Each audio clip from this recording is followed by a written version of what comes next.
ओम नमः शिवाय। भक्तों, आप सभी का स्वागत करती हूँ मेरी आज की इस वीडियो में। भोले बाबा और माँ पार्वती की कृपा आपके और आपके परिवार पर सदैव बनी रहे। माँ पार्वती और भोले बाबा के चरणों में प्रणाम करते हुए, संत जनों और गुरुजनों के चरणों में प्रणाम करते हुए आज की कथा का प्रारंभ करते हैं। आज की वीडियो में हम सावन मास के 11वें अध्याय की कथा का श्रवण करेंगे। आज के अध्याय में रोटक व्रत के विधान और उसके महत्व का वर्णन किया गया है। इस कथा के बारे में बताया है कि जब सावन महीने की प्रतिपदा तिथि पर यदि सोमवार होता है तो उस वर्ष सावन में 5 सोमवार पड़ते हैं, तब यह विशेष व्रत किया जाता है। श्रावण मास के शुक्ल पक्ष की प्रतिपदा तिथि को यदि सोमवार रहता है तो इस व्रत की शुरुआत की जाती है। यह विशेष रोटक व्रत 3.5 महीने तक भी प्रभावी रूप से रखा जाता है। यह व्रत करने से मनुष्य के जीवन में सुख समृद्धि, ऐश्वर्य, लक्ष्मी की वृद्धि और सभी प्रकार की मनोकामनाओं को पूरा करने वाला इसे बताया गया है। आगे सनत कुमार कहते हैं कि हे देव, श्रावण मास के वारों के सभी व्रतों को मैंने आपसे सुना है, किंतु आपके वचन अमृत का पान करके मेरी तृप्ति नहीं हो रही है। हे प्रभु, श्रावण मास के समान अन्य कोई भी मास नहीं है, ऐसा मुझे प्रतीत होता है। अतः आप तिथियों का महात्म्य बताइए। ईश्वर बोले, हे सनत कुमार, मासों में कार्तिक मास श्रेष्ठ है, उससे भी श्रेष्ठ माघ मास कहा गया है, और उस माघ मास से भी श्रेष्ठ वैशाख मास है, और उससे भी श्रेष्ठ मार्गशीर्ष है, जो कि श्री हरि विष्णु को अत्यंत ही प्रिय है। विश्वरूप भगवान से उत्पन्न होने से ये चारों मास मुझे प्रिय हैं, किंतु 12 मासों में श्रावण तो साक्षात शिव का ही रूप है। हे सनत कुमार, श्रावण मास में सभी तिथियां व्रत युक्त हैं, फिर भी मैं उनमें प्रधान रूप से कुछ उत्तम तिथियों को आपको बता रहा हूँ। सर्वप्रथम मैं तिथि तथा वार में से मिश्रित व्रत आपको बताऊंगा। श्रावण मास में जब प्रतिपदा तिथि में सोमवार हो तो उस महीने में 5 सोमवार पड़ते हैं। उस श्रावण मास में मनुष्यों को रोटक नामक व्रत करना चाहिए। यह रोटक नामक व्रत 3.5 महीने का भी किया जाता है। यह लक्ष्मी की वृद्धि करने वाला तथा सभी मनोरथों की सिद्धि करने वाला है। हे मुनि, मैं उसका विधान बताऊंगा, आप सावधान होकर सुनिए। श्रावण मास के शुक्ल पक्ष में प्रतिपदा तिथि को जब सोमवार हो तब विद्वान प्रातःकाल यह संकल्प करें, मैं आज से आरंभ करके रोटक व्रत करूंगा। हे सुरश्रेष्ठ, हे जगत गुरु, मुझ पर कृपा कीजिए।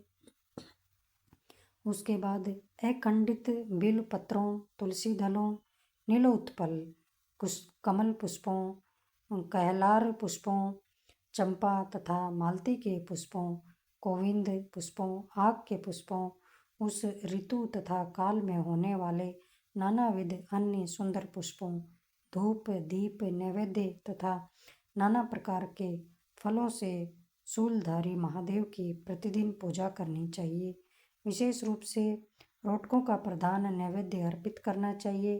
पुरुष के आहार प्रमाण के समान 5 रोटक बनाने चाहिए। बुद्धिमान को चाहिए कि उनमें से 2 रोटक ब्राह्मण को दे, 2 रोटक का स्वयं भोजन करे और 1 रोटक देवता को नैवेद्य के रूप में अर्पित करे। बुद्धिमान को चाहिए कि शेष पूजा करने के अनंतर अर्घ्य प्रदान करे।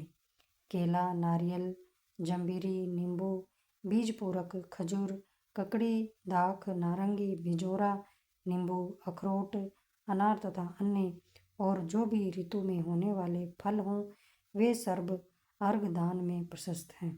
उस अर्घदान का फल सुनिए। 7 समुद्र सहित पृथ्वी का दान करके मनुष्य जो फल प्राप्त करता है, वही फल विधान पूर्वक इस व्रत को करके वह पा जाता है।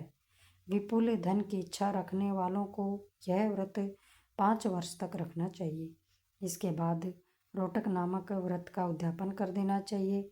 उद्यापन कृत्य के लिए सोने तथा चांदी के 2 रोटक बनाएं। प्रथम दिन अधिवासन करके प्रातःकाल शिव मंत्र के द्वारा घृत तथा उत्तम बेल पत्रों से हवन करें। हे तात, इस विधि से व्रत के संपन्न किए जाने पर मनुष्य सभी वांछित फलों को प्राप्त कर लेता है। हे सनत कुमार, अब मैं द्वितीया के शुभ व्रत का वर्णन करूंगा, जिसे श्रद्धापूर्वक करके मनुष्य लक्ष्मीवान तथा पुत्रवान हो जाता है। अदुम्बर नामक यह व्रत पाप का नाश करने वाला है। शुभ सावन का महीना आने पर द्वितीय तिथि को प्रातःकाल संकल्प करके बुद्धिमान को विधि पूर्वक व्रत करना चाहिए। इस व्रत को करने वाला स्त्री हो या पुरुष, वह सभी संपदाओं का पात्र हो जाता है। इस व्रत में प्रत्यक्ष गुलर के वृक्ष की पूजा करनी चाहिए, किंतु गुलर वृक्ष न मिलने पर दीवार पर वृक्ष का आकार बनाकर इन 4 नाम मंत्रों से उसकी पूजा करनी चाहिए। हे अदुम्बर, आपको नमस्कार है। हे हेम पुष्पक, आपको नमस्कार है। हे जंतु सहित फल से युक्त तथा रक्त अंड तुल्य फल वाले, आपको नमस्कार है। इसके अधिदेवता शिव तथा शुक्र की भी पूजा गुलर के वृक्ष में करनी चाहिए। इसके 33 फल लेकर 3 बराबर भागों में बांट लेना चाहिए। इनमें से 11 फल ब्राह्मण को प्रदान करें, 11 फल देवता को अर्पण करें और 11 फलों का स्वयं भोजन करें। उस दिन अन्न का आहार नहीं करना चाहिए। शिव तथा शुक्र का विधिवत पूजन करके रात में जागरण करना चाहिए। हे तात, इस प्रकार 11 वर्ष तक व्रत का अनुष्ठान करने के बाद व्रत की संपूर्णता के लिए उद्यापन करना चाहिए। सुवर्ण में फल, पुष्प तथा पात्र सहित एक गुलर का वृक्ष बनाएं और उसमें शिव तथा शुक्र की प्रतिमा का पूजन करें। उसके बाद प्रातःकाल होम करें। गुलर के शुभ कोमल तथा छोटे छोटे 108 फलों से तथा गुलर की समिधाओं से तिल तथा घृत सहित होम करें। इस प्रकार होम कृत समाप्त करके आचार्य की पूजा करें। उसके बाद सामर्थ्य के अनुसार 100 अन्यथा 10 ब्राह्मणों को ही भोजन कराएं। हे वत्स, इस प्रकार व्रत किए जाने पर जो फल होता है उसे सुनिए। जिस प्रकार यह गुलर का वृक्ष बहुत जंतु युक्त फलों वाला होता है, उसी प्रकार व्रत करता भी अनेक पुत्रों वाला होता है और उसके वंश की वृद्धि होती है। यह व्रत करने वाला सुवर्णमय पुष्पों से युक्त वृक्ष की भांति लक्ष्मीप्रद हो जाता है।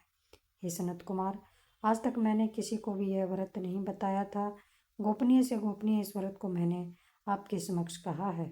इसके विषय में संशय नहीं करना चाहिए और भक्तिपूर्वक इस व्रत का आचरण करना चाहिए।